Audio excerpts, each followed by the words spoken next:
The senator from Louisiana. Mr. President, I want to talk for a few minutes about money. Money, people's money. Like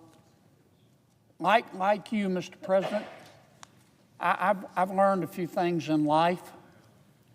I want to mention two. Number one, money does not buy happiness. Number two, poverty does not buy a damn thing. And that's the theme of my few minutes as I talk today. This is about people's money, and it has to do with unredeemed, uncashed savings bonds. Now, Mr. President, you know what I mean when I talk about a bond. Usually when we're talking on the Senate floor, we're talking about Treasury bonds, or Treasury bills, or Treasury notes. I want to talk about a different kind of bond today. Same principle, but a different animal. It's called a savings bond. Savings bonds used to be very, very popular in America, particularly last century, particularly during World War II. They're less popular today because there's so many other ways to earn interest on your money. Though many people still believe in savings bonds, I do. It's a great way to invest your money. What am I talking about when I say a savings bond as opposed to a treasury bond?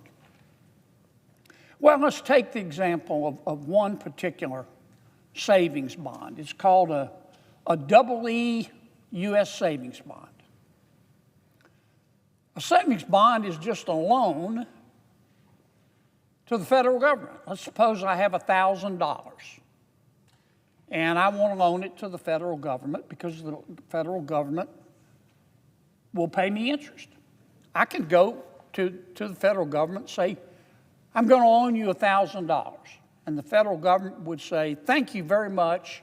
Here's your EE U.S. savings bond. And this is how it would work. The federal government would guarantee me that after 20 years, my $1,000 would double. So I would hand them meaning the government, $1,000, and 20 years from now, I would get back $2,000. And if I didn't really need my money after 20 years, I could let the government keep it, loan it to the government, if you will, for another 10 years. And they would continue paying me interest. Now, there are two things you need to note about what I just talked about, this EE savings bonds. So, number one, unlike a regular corporate bond, when I loan that $1,000 to the federal government and get back a EE U.S. savings bond, I don't get periodic interest payments. The interest accrues and it compounds. But when I give the government $1,000, I don't get quarterly interest payments, but at the end of the 20 years, I get back $2,000. Roughly in today's market, I'm making about 2.7% a year. But it's very, very safe. If you believe in the sovereignty of the federal government, our federal government being part of the wealthiest country in all of human history, then it's a pretty safe investment. The other thing you need to note about this savings bond, in addition to the fact that they don't pay me periodic interest, I get all my interest when I get my principal back at the end of 20 years, is that at some point, in the example I just gave, after 30 years, the federal government stops paying me interest. Interest stops accruing. So if I give the federal government, loan the federal government $1,000, and after 20 years, interest is accrued. If I want to, I can redeem my savings bond, and they'll give me $2,000. Maybe I say, okay, I'll re-up another 10 years and continue to earn interest. But 30 years is the limit. After 30 years, If I don't redeem my bond, I'm loaning money to the federal government interest-free. And that would be a dumb thing to do. But not everybody redeems their bonds. A lot of people don't. More people than you would imagine. Life comes at us pretty fast. You know, you buy a savings bond, or maybe your grandparents or your parents buy you a bond when you're young, and you grow up and you get married and you have kids and you get a job, and then you change jobs and you move around the country. A lot of people forget those savings bonds. They still own the savings bonds, but they just forget to redeem them. And so the government just has an interest-free loan. Here's what I'm driving at.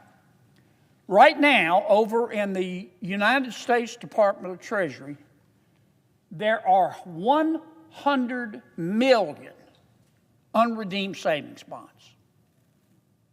Money that belongs to the American people. And it's no longer earning interest. 100 million savings bonds. There are only 340 million people in America. So it's a little less than a third of the people in America, though I realize some may be deceased, who have one of these savings bonds where the federal government owes them money, but the money's just sitting there and the federal government's using it and they're not paying people interest. The total amount of these unredeemed savings bonds, $36.27 billion. And that $36 billion has been there a long, long time, because people have either died or they've forgotten that they have these unredeemed savings bonds. Now, this is very uncool.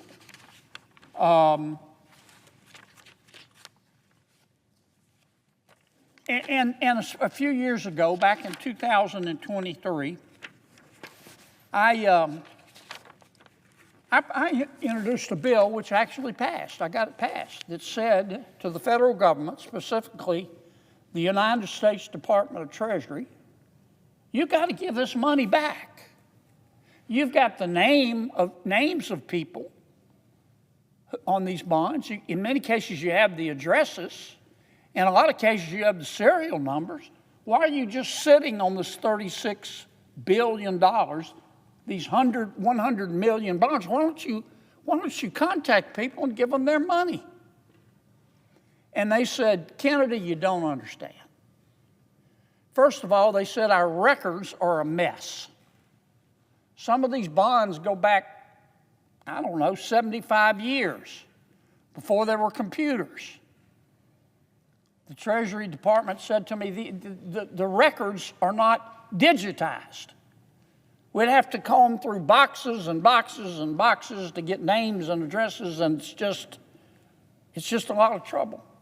And I said, well, I feel your pain, but you still ought to return the money to people. So here's what I'm going to do. I'm going to introduce a bill, and I did, and I passed it, that says the federal government has got to return this money to the people to whom it is owed.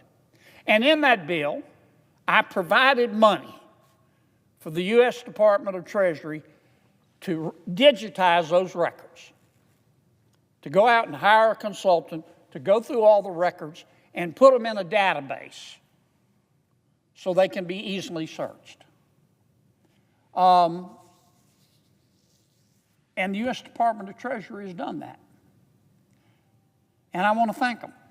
Hadn't been the easiest thing I've ever done. I worked with Secretary Mnuchin first, and then Secretary Yellen, and now Secretary Bessent, and all of the good women and men who work for them, but we finally gotten it done.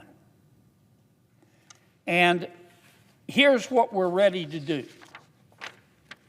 We are ready to turn the names and addresses and serial numbers over to the treasurer of every state, in Louisiana and West Virginia and every other state. We're going to give them the names and addresses and serial numbers so they can contact people in their state and say, the federal government has your money and we want to get it back to you. Why are we doing it that way through the states instead of just telling the U.S. Department of Treasury to start calling people up? Well, because the states are very experienced. Every state has what's called an unclaimed property program. What's an unclaimed property program? Well, every state has a law that says if a business, usually it's a business, not always, but if a business has your money and it can't find you, that business can't keep it. At the end of a certain period of time, usually 3 to 4 years, that business has got to turn that money over to the state. It's called unclaimed property. And the state's got to help give it back to people. What am I talking about? Let's say a utility deposit. Happens all the time. People move into an apartment. They post a utility deposit with the electricity company. They move. They forget to get their deposit back. Apartment deposit works the same way. Tax refunds. Stocks. Maybe you own a stock and it's being held by your brokerage company and you move and you don't leave a forwarding address or the forwarding address expires. That security company that brokerage can't just keep that stock. That brokerage turns that stock over to the state treasurer of every state, and it's their job to return it to people. And let me tell you something. The states do a marvelous job. You can go to any single state right now, just Google it, and find the state's unclaimed property program. And you can go spend a few minutes. You can put in your name. You can put in your parents' name. You can put in your friend's name. You can put in the name of the town in which you were raised and find people who are owed unclaimed property. And the treasurers do a great job of getting it back. They not only have websites, but they advertise and toll-free numbers, and they just do a wonderful job of getting money back to people. When I was state treasurer in Louisiana, I was in charge of Louisiana's unclaimed property program. And I was there for 17 years. I think I returned $500 million to the people in Louisiana. I had a whole unclaimed property section, men and women who would contact people all day long. And we had a very sophisticated database. So that's why the U.S. Department of Treasury, under my legislation, is not going to give this money back itself. It's going to return or give the information to the treasurer of every state, and the treasurer of every state is going to be in charge of contacting people. We've gone through this. We've been working on it. I passed the bill in 2023, I think, but we worked on it for 2 years prior to that. But we're almost home. What now we have to do is get the state treasurers to sign an agreement with the U.S. Department of Treasury. All the state treasurers have to do is sign an agreement with the U.S. Department of Treasury to cooperate, and Treasury will send them the names, and we can start returning this money to people. And I'm going to be sending another letter out in short order to all of the state treasurers, asking them to go ahead and sign that user agreement with the Treasury Department, so we can start getting this money back to people. It's free money. And remember, there are 100 million bonds, 340 million people in America, $36 billion that is owed to the American people, that the federal government has just been sitting on, that hasn't been returned.